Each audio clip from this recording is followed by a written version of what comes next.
folks at Starfire Council in Cincinnati this year. Today I kind of want to talk about my ideas of what capacity building is and what success is in terms of outcomes. POLs offer us an opportunity to reflect on the last year, 10 months of our lives. And it's easy to focus on have I succeeded or not when you start to reflect on your work. During my service year at Starfire, I focused on building inclusive, person-centered communities. More specifically, I helped adults with developmental disabilities connect with ordinary citizens who shared common talents, interests, passions, and skills, so that together they could collaborate on projects which would benefit the entire community, their neighborhoods and city.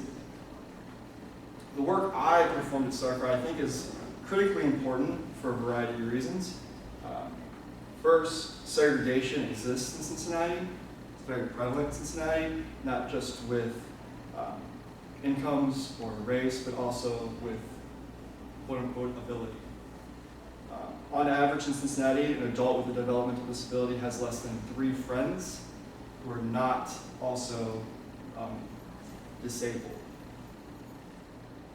This would be equivalent to me having less than 3 friends that aren't white males with brown eyes.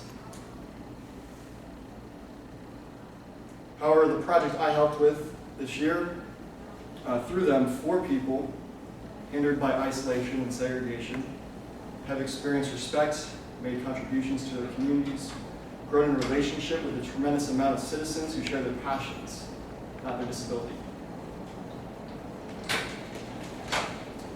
The work I performed at Starfire is also important because it benefits the entire community. Nothing we do at Starfire is specifically for a person who has a developmental disability. Instead, our focus is on how we can help connect citizens so that together they can make real, lasting, genuine, and inclusive impacts on their city. By including the voice and skills of people who have historically been marginalized, Starfire is affirming the gifts of all citizens and empowering them to in turn affirm the gifts of their neighbors as well. As a result of all this, over 50 citizens were connected. 6 formal partnerships were created. 4 collaborative community projects were successfully implemented. Over $1,000 was raised for the Cincinnati Shakespeare Company. A new trail and butterfly garden was built in Mount Forest, or is being built.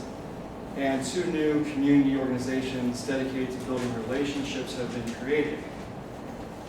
These are outcomes, outputs, ways we measure success. They can be graphed, plotted, and articulated to people so that we can get funding. All nonprofits do it, all companies do it, all people do it. They want ways to measure the progress they've achieved. And I think that these are important things. I think that outcomes and measurements and partnerships and capacity building and other buzzwords are important for a variety of reasons.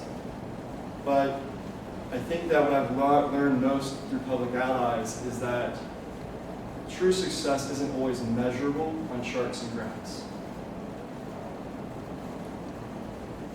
Because while outcomes are great for depicting progress, to a board or a fundraiser, at the end of the day, it's still just stats on a piece of paper. True success, true impact is made on the hearts and lives of those we work with and serve. For my TSP project, our partners at UC Law told us not to be concerned with traditional data that could be calculated, plotted, and graphed. Instead, they said, gain insight by listening to people's stories. See the knowledge that can only be understood by cherishing an individual's lived experience. Build a community, empower them. Empower them to identify problems and construct creative solutions. Relationships, not outcomes. That is the goal. Similarly, at Starfire, early on, I asked the executive director, hey, as part of this Public Allies thing, I'm supposed to add capacity here. How can I do that? He responded by saying, don't think of your job as adding capacity to Starfire. Think of it as adding capacity to Joe's life. So that is what I focused on.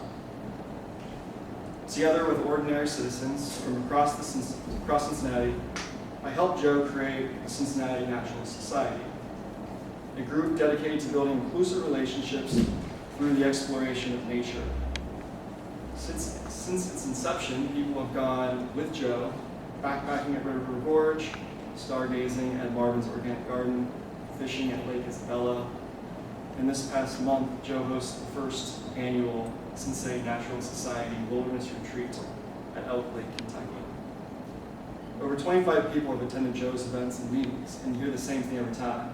I love doing this, but I don't know anyone who does it in Cincinnati. None of my friends do this. They're exactly like Joe. They love doing it, and they don't have anyone to do it with. After the weekend retreat, Joe sent me a Facebook message thanking me for supporting him. I'm not going to read it because he's a private individual and probably wouldn't appreciate it.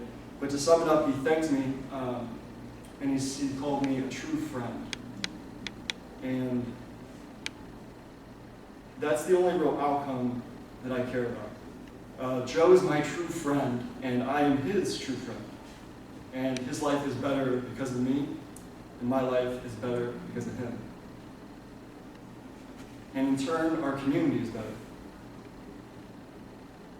What other real measurement is there? So my challenge is to question everyone here and everyone in nonprofits to say, are you a friend, a true friend of the people that you serve and work with? Are they more than just clients? Are they more than just graphs and data? Are you adding capacity to their life and not just to an organization or showing a board that you can do something through progress? This work is really important because it impacts the entire community in a way that is intangible and immeasurable. And I'll just end with a quote that I think sums it up the best. It's by John, I'm probably going to screw his last name, but Krensman and John McKnight. They say that every single person has capabilities, abilities, and gifts. Living a good life depends on whether those capabilities can be used, abilities expressed and gifts given. If they are, the person will be valued, feel more powerful, and be well connected with people around them. And the community around that person will be more powerful because of the contributions the person is making.